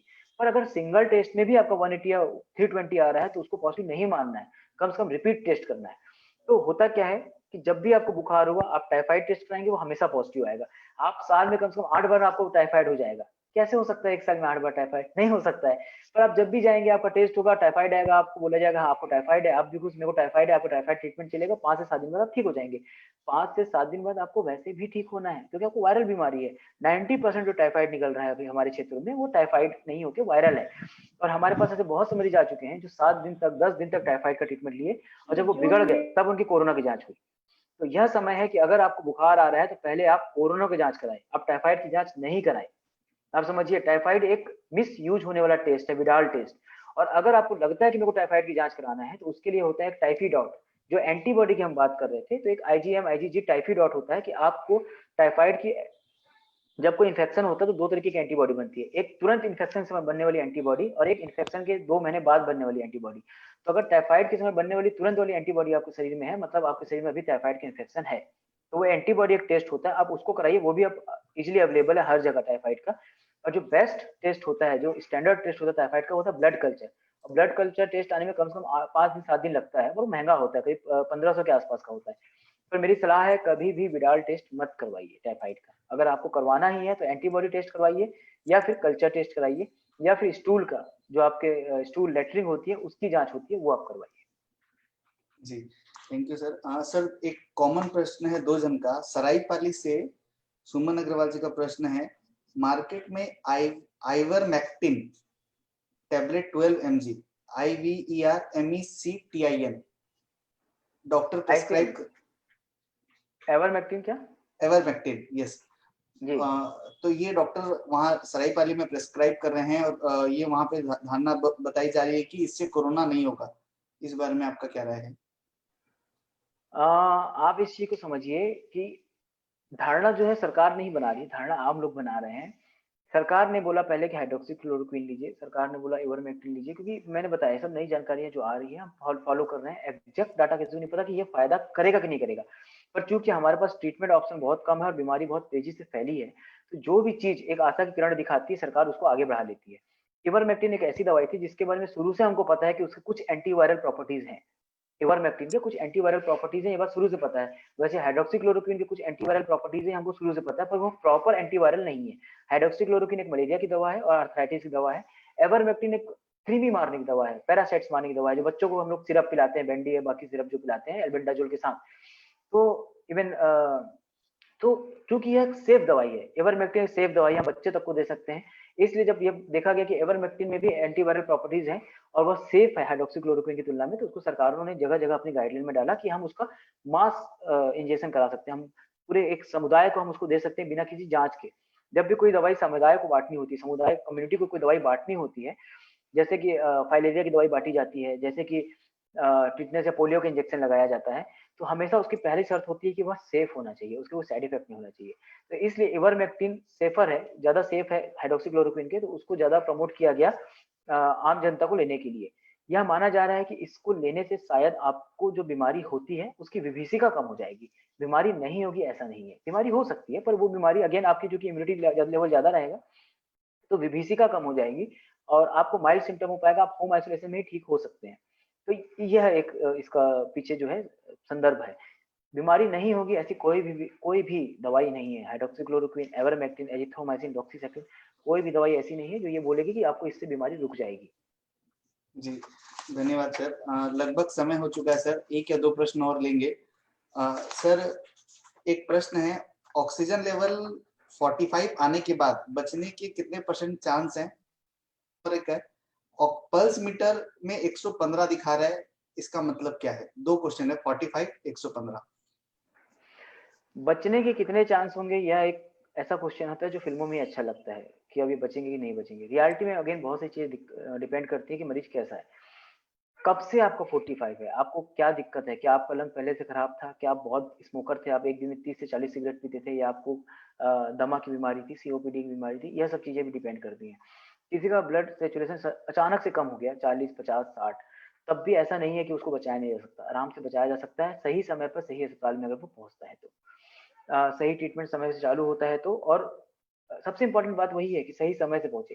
कोविड में दिक्कत क्या आ रही है कि आपका ऑक्सीजन लेवल, आपने आप में से कई लोगों ने अपने परिवार में भी देखा होगा कि अगर ऑक्सीजन लेवल 85-80 तक भी जा रहा है तो मनुष्य जो मरीज है उसको लक्षण नहीं आ रहे हैं। आपने suddenly SpO2 probe, oximeter probe जो है अपनी उंगली में लगाया और देखा आपको 85 है, तो आप एकदम स्टेबल है, पर तुरंत आपको अस्पताल जाना है। दिक्कत क्या हो रही है कि इसमें लक्षण बाद में आ रहे हैं और बीमारी अंदर ही अंदर बढ़ जा रही है। तो हो सकता है कि आपको पहला लक्षण तब आए जब आपका जो ऑक्सीजन लेवल है वो 60 या 40 तक पहुंच जाए, पर आपको जब ऑक्सीजन लगाया गया तो आप कितने इंप्रूव हुए। कई लोग जिनका ऑक्सीजन लेवल 40 से 60 तक पहुंचा, और हो सकता है वो इसलिए पहुंचा क्योंकि आपके ऑक्सीमीटर की बैटरी खराब थी, आप शायद सही थे और आपका ऑक्सीमीटर की बैटरी खराब थी इसलिए आपको 40 दिखा रहा था। तो अगर आपका ऑक्सीजन लेवल जितना भी कम हो पर आपको हमने ऑक्सीजन लगाया और उससे आप मेंटेन करना चालू कर दिए, तो आपके बचने की प्रबल संभावना है। या किसी भी हमारे ट्रीटमेंट को आप रिस्पॉन्ड किए, 1 या 2 दिन में ही रिस्पॉन्ड करना चालू कर दिए, तो भी आपके बचने की प्रबल संभावना है। इवन जो लोग वेंटिलेटर में जा रहे हैं, जो लोग वेंटिलेटर में जा रहे हैं उसमें भी 60% लोगों के बचने की संभावना है। जो एकदम सिक पेशेंट है उनको भी अगर सही समय पे सही ट्रीटमेंट मिल जाए तो बचने की प्रबल संभावना है। पर अगेन सही समय पे सही ट्रीटमेंट, और सही समय पे सही ट्रीटमेंट एक्चुअली में अस्पताल की गलती से नहीं हो रहा है, ये गलती हो रही है जनता की तरफ से। जनता एकदम आखिरी में लोगों को ला रही है, लाने के बाद परेशानी भी क्रिएट कर रही है कि नहीं आप इनको इस तरीके का ट्रीटमेंट दो। हम लोग को ट्रायल्स नहीं करने दे रही है, हमको नहीं डिसाइड करने दे रही है, डॉक्टर्स को डिसाइड करने दीजिए कि इस मरीज को किस लेवल का ट्रीटमेंट मिलेगा, ना कि आपको। अगर ऑक्सीजन लेवल 60 आ गया और डॉक्टर को लग रहा है कि सामान्य ऑक्सीजन इंप्रूव कर रहा है तो उसको करने दीजिए। नहीं नहीं नहीं, उसका ऑक्सीजन लेवल 60 आया था आप उसको आईसीयू में एडमिट कीजिए। आप कभी डिसाइड मत कीजिए, जनता को डिसाइड, डॉक्टर्स को डिसाइड करने दीजिए जो हेल्थ एक्सपर्ट्स हैं उनको डिसाइड करने दीजिए किस मरीज को क्या ट्रीटमेंट चलना है, किस मरीज को कहाँ रखना है। तो इसी से हम जीत पाएंगे। सबसे बड़ा चीज है भरोसा। जब तक आप भरोसा नहीं करेंगे तब तक बहुत दिक्कत आने वाली है, क्योंकि यह भरोसा थोड़ा सा कम हो रहा है लोगों में। जी थैंक यू सर। सर एक लास्ट क्वेश्चन कोरबा से विक्की अग्रवाल जी का है। भाई कोरोनिल लेना चाहिए क्या? कोरोनिल वो पतंजलि वाला आई थिंक। मैं जानता हूँ कोरोनिल पंजरी जी वाला। एज ए एक्सपर्ट अगर मैं नहीं बोलूँ, एक आम आदमी की तरह अगर मैं बोलूँ, मतलब यह जो मैं लाइन बोल रहा हूँ ये डॉक्टर अनिमेष नहीं बोल के सिंपल अनिमेष चौधरी बोल रहा है कि अगर रामदेव बाबा को भी कोरोना होगा तो भी वो किसी अस्पताल में एडमिट होकर रेमडेसिविर ही लेंगे, वो कोरोनिल नहीं लेंगे। ठीक है। एज ए डॉक्टर अनिमेष, मैं एक मतलब एविडेंस बेस्ड मेडिसिन को मानने वाला बंदा हूँ, तो मैं नहीं जानता कि उस दवाई में क्या है और वो दवाई कितनी असरदार है। पर जब वह दवाई लॉन्च हुई थी तो उस समय लॉन्चिंग डे में बोला गया था कि ये कोरोना की दवा है, और अगले दिन जब सरकार ने सवाल उठाया तो यह बोल दिया कि नहीं नहीं, हमने कभी नहीं बोला कि कोरोना की दवा है, यह तो एक इम्यून बूस्टर है। तो जब वो लॉन्च किया गया तो उसको as a immune booster launch किया गया है। तो यह आपकी समझ पे है कि आप एक इम्यून बूस्टर को एक ट्रीटमेंट मेडिसिन मानते हैं कि नहीं मानते। जैसे कि हमने बोला कि विटामिन सी, जिंक या कोई भी होम मेडिसिन वो हमेशा इम्यून बूस्टर होते हैं। तो आपको यदि कोविड होता है तो आप कृपया सरकारी सहायता लीजिए, या जो भी आपके नजदीकी डॉक्टर्स हैं उनकी सहायता लीजिए। ऐसे बहुत से उदाहरण थे जिन्होंने बोला कि इस दवाई को खाने से आपको ये बीमारी नहीं होगी, जैसे कि हार्ट डिसीज नहीं होगी पर्टिकुलर दवाई को खाने से। उनको बहुत ही यंग एज में हार्ट अटैक आया और वो खुद वहाँ के नजदीकी अस्पताल में एम्स में ही एडमिट हुए थे और उनकी एंजियोप्लास्टी कराए थे। तो बहुत सारे लोग जो बहुत सारे दावा करते हैं वो दावा सही है कि नहीं, इसको समय ही बता पाता है, हम लोग शायद नहीं होते कोई बताने वाले। धन्यवाद सर। डॉक्टर सर साहब, डॉक्टर जी साहब, आपने बताया था कि जब कोरोना के लक्षण में आपका मुंह का स्वाद और नाक से सुगंध, ये एक लक्षण होता है जिससे आपको पता लगता है कि आपको कोरोना है। साथ में आपने ये भी बोला कि आंखों में जलन अगर होती है तो भी आपको ये लक्षण है कि ये कोरोना का है। तो लक्षण जो आंखों में जलन होती है उसमें क्या पलकें फूल जाती हैं, सूज जाती हैं? नहीं नहीं नहीं, आंखों में जलन होना या शरीर में गर्म लगना, मतलब जब शरीर में आपको गर्म लगता है तो कई बार आंखों में जलन होती है, जिसको आप अंदर से बुखार आना या हरारत आना बोलते हैं, ये किसी भी वायरल का लक्षण है। मैंने बोला ये किसी भी वायरल का लक्षण है, और कोरोना भी एक वायरल डिसीज है। तो अभी जो कोरोना फैला हुआ है, कोविड फैला हुआ है, इसका एक टिपिकल लक्षण है कि आपका स्वाद या सुगंध की जो आपकी पहचान है वो कम हो जाती है। पहले भी ऐसी बहुत सी बीमारियां जिसमें ये होता था, पर चूंकि अभी यह कोरोना का समय है तो हम उसको कोरोना मान के चलते हैं। पर अगर आपको वायरल के कोई लक्षण हो रहे हैं, कि जैसे कि हाथ पांव दुखना या आंखों में गर्म जलन लगना, तो वह भी कोरोना हो सकता है और आपको कोरोना की जांच करानी चाहिए।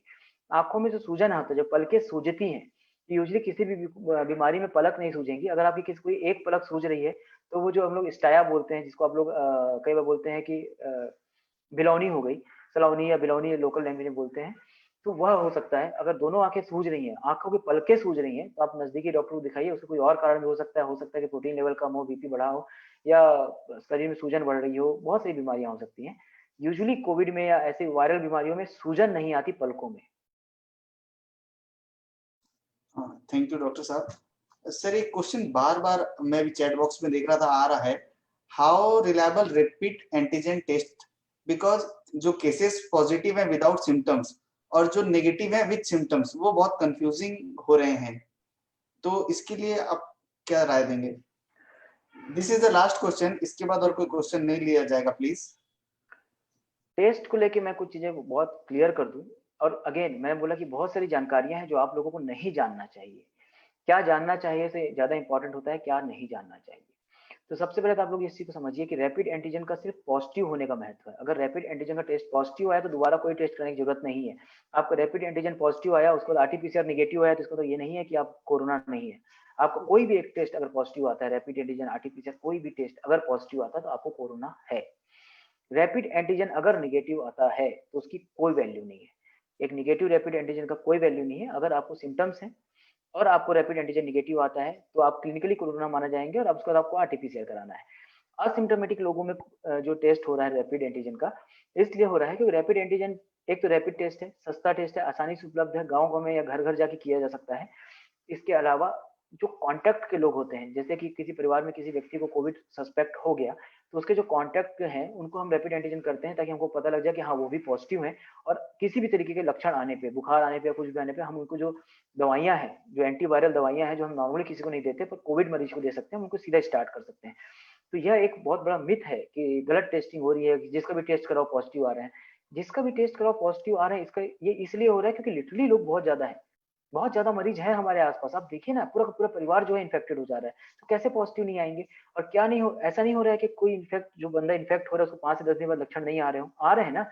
ऐसे बहुत से मरीज जो एकदम स्टेबल थे, जिनको कुछ नहीं था, जो बॉडी बिल्डर थे, जो एकदम हेल्दी थे, जो लगातार एक्सरसाइज करते थे, खाने पीने में बहुत परहेज रखते थे, वो भी बीमार पड़ रहे हैं। तो आप समझिए, एक्चुअली में आपके आसपास कोविड के केस बहुत ज्यादा हैं। 90% केस ऐसे हैं जो एसिम्प्टोमेटिक हैं, इसलिए पता नहीं लग पा रहा है, पर अगर उनकी जांच होगी तो वो पॉजिटिव आएंगे। और पॉजिटिव आए और कोई लक्षण नहीं, इसका मतलब ये नहीं कि आपके अंदर इन्फेक्शन नहीं है, आपके अंदर बीमारी नहीं है। इन्फेक्शन है पर आपके अंदर डिसीज नहीं है, बीमारी नहीं है। वो इन्फेक्शन भविष्य में बीमारी बन भी सकता है, नहीं भी बन सकता। अगर बीमारी बनेगा तो आपको इलाज किया जाएगा, अगर नहीं बनेगा तो आप खुद से ठीक हो जाएंगे। बस आपको वेट एंड वॉच करना है और अपने आप को ध्यान देते रहना है। सर, एक प्राइवेट प्रश्न है, can we opt for home isolation under your guidance and supervision? This is the last question. आपकी आवाज नहीं है पुष्पकांत जी, अगर आप कुछ बोले तो। सर, एक प्राइवेट पर्सनल क्वेश्चन है, can we opt for home isolation under your guidance and supervision? तो उसके लिए हम आपसे कैसे कांटेक्ट करेंगे? एक भाई साहब का प्रश्न है। देखिए, होम आइसोलेशन मैं भी अपने अंदर ज्यादा लोगों को नहीं रख रहा हूँ, मैंने काफी समय तक रखा है। आपके क्षेत्र के भी बहुत सारे लोग मेरे अंदर होम आइसोलेशन में रह चुके हैं। क्योंकि जैसे जैसे केस बढ़ते जा रहे हैं, हम लोग के ऊपर लोड बढ़ते जा रहा है। और मैं खुद एक इंचार्ज हूँ, एक कहना चाहिए कि लीडिंग कोविड सेंटर रायपुर में, लीडिंग कोविड सेंटर जो है बाल्को मेडिकल सेंटर, मैं उसका इंचार्ज हूँ।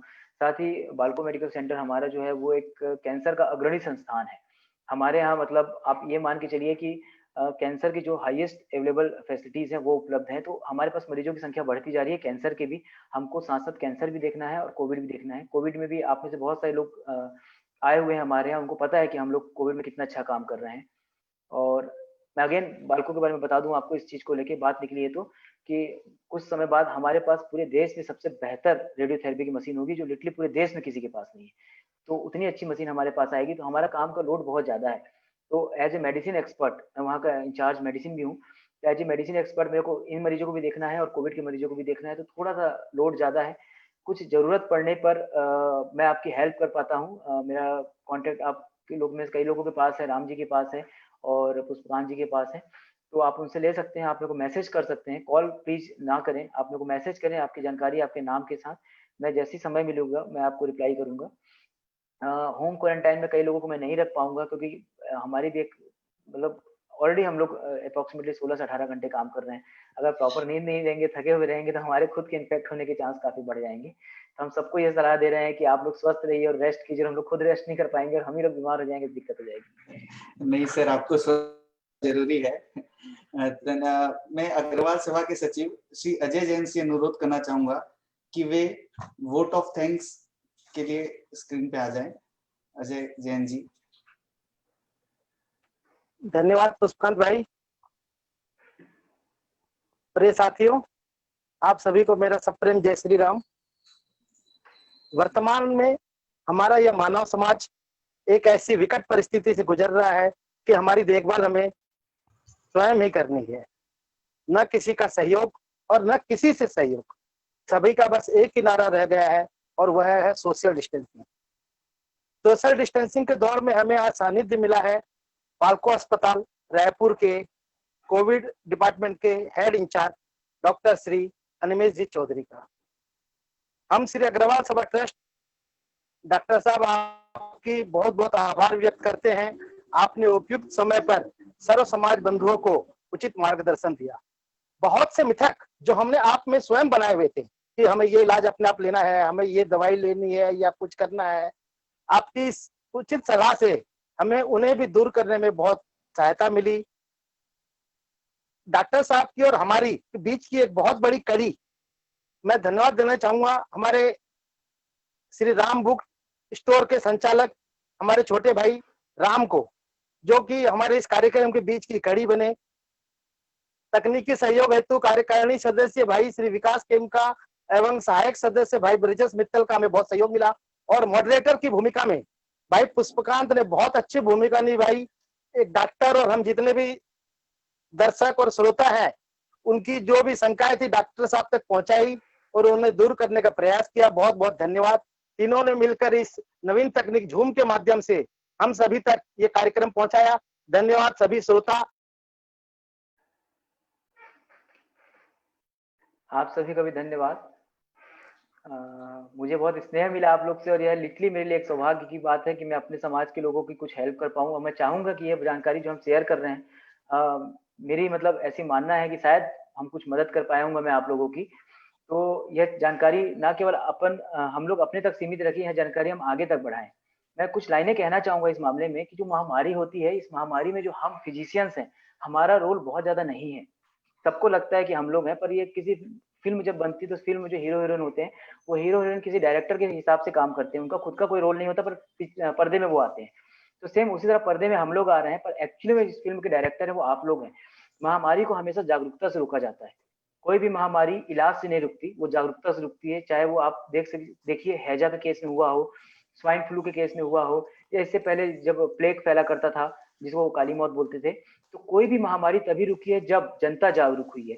जनता जब जागेगी, जनता जब गलत जानकारी से बचेगी और सही जानकारी को आगे बढ़ाएगी, तब यह महामारी अपने आप रुक जाएगी। जब हमको पता रहेगा, हमको पता है कि मास्क पहनना है, पर मास्क कैसा पहनना है और किस तरीके से पहनना है हमको पता होना चाहिए। हमने सिर्फ मास्क लगा लिया नाम के लिए, काम के लिए नहीं लगाया। यह बात मैंने एक बार राम जी को बोली थी, उनको याद होगा कि नाम का नहीं काम का मास्क पहनिए। हमको पता है कि हाथ धोना है। हम दिन में 10 घंटे मास्क लगा रहे हैं और आधे घंटे अपने दोस्तों के साथ मिलकर बातें कर रहे हैं। हमको अपने स्टेट में, मान लीजिए अपने क्षेत्र में लॉकडाउन लगवाना है और सरकार लॉकडाउन नहीं लगा रही है, तो हम सब बोल रहे हैं कि आइए इकट्ठा होते हैं और लॉकडाउन की मांग करते हैं। अगर आप इकट्ठा हो रहे हैं और लॉकडाउन की मांग कर रहे हैं, क्या फायदा रहा लॉकडाउन का। तो बहुत सारी चीजें हमको समझना है, जागरूक होना है कि एक्चुअली में यह चीजें स्ट्रिक्टली डिसिप्लिन और अनुशासन के साथ आपको मानना है कि यह जब जनता जागरूक होगी, जनता जब कुछ बेसिक नियमों का पालन करेगी, तो ना केवल कोरोना, हम किसी भी बीमारी से लड़ सकते हैं। और साथ ही हमारे में एक जो एक होने का भाव है, यूनिटी का भाव है, वो आएगा। साथ मिल के चलना यूनिटी नहीं होती है, साथ मिल के रहना यूनिटी होती है। तो हम जब अपने अपने घरों में रहते हुए अगर एक दूसरे की मदद करेंगे, जो कि हमेशा अग्रवाल समाज का जो हमारा मोटो रहा है, 1 ईंट और 1 रुपए से, जो हमको अग्रसेन जी ने सिखाया था, वह यही तो था कि आप जरूरी नहीं है कि सामने वाले से मिलिए, पर उसकी मदद कीजिए।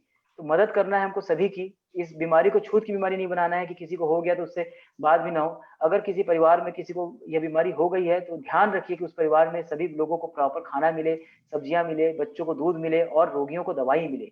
यह सब ध्यान हमको ही रखना है। उसके लिए आपको उनके नजदीक जाने की जरूरत नहीं है, उस परिवार के अंदर जाने की जरूरत नहीं है। आप आराम से पूछिए, इस चीज को क्लियर कीजिए कि उनको किसी भी तरीके की असुविधा ना हो, उनको गिल्टी ना हो कि मुझको कोई मांगना पड़ रहा है। आप आराम से, आपको पता है क्या क्या चीजें चाहिए, चुपचाप उनके घर के बाहर रखिए, उनको इन्फॉर्म कीजिए कि चीजें उपलब्ध हैं, आप इसको यूज कीजिए। तो सभी को मिलके ही इस बीमारी से जीतना है। हम लोग का रोल बहुत कम है, डॉक्टर्स का रोल एक्चुअली में इस बीमारी में बहुत कम है। मेरे को नहीं लगता कि 1% भी होगा।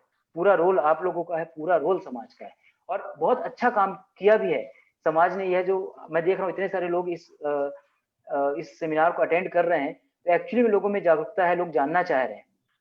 तो मैं अग्रवाल सभा का, अग्रवाल समाज का तहे दिल से स्वागत करना चाहूंगा, तहे दिल से शुक्रिया अदा करना चाहूंगा कि आप लोग ने इतना अच्छा एक प्रबंध किया। पुष्पकांत आपका भी, आप लोग मुझसे लगे रहे, राम जी मुझे मेरे साथ जुड़े रहे, मुझे मनाया और पूरी तैयारियां की। पुष्पकांत तो रात को काफी, कई 12 बजे तक मेरे साथ जुड़ा रहा कि हम इस प्रोग्राम को कितना अच्छा कर सकते हैं और कितने जानकारियां मुझसे निकलवाया जा सकती है। पुष्पकांत का ये मेन मोटो था। तो मैं जी सभी का शुक्रिया अदा करना चाहूंगा, सभी बुजुर्गों का, सभी बड़ों का मेरा प्रणाम करना चाहूंगा। सभी छोटों को मैं बोलूंगा कि सभी नियमों का पालन करना है, इस समय बोर नहीं होना है घर में। Thank you so much doctor साहब। आपने बहुत सरल भाषा में और जो हमारी यूज्ड वाली भाषा है उसी भाषा में हमें समझाया। इस कार्यक्रम में भुवनेश्वर, भवानीपटना, सरायपाली, कोरबा, आसपास के क्षेत्र के कई लोग जुड़े हुए थे। मैं जरूर, मतलब मैं आशा करता हूँ बहुत से लोग इससे लाभान्वित भी होंगे। फेसबुक में ये लाइव भी चल रहा है, कई लोग इसे लाइव भी देख पा रहे हैं। बहुत बहुत धन्यवाद डॉक्टर साहब, आपने अपना बहुमूल्य समय हमें प्रदान किया। धन्यवाद डॉक्टर साहब। धन्यवाद। सभी बड़ों को प्रणाम करना चाहूंगा, सभी छोटों को स्नेह देना चाहूंगा। Thank you so much. Programme को हम यहाँ एंड कर रहे हैं। Thank you so much.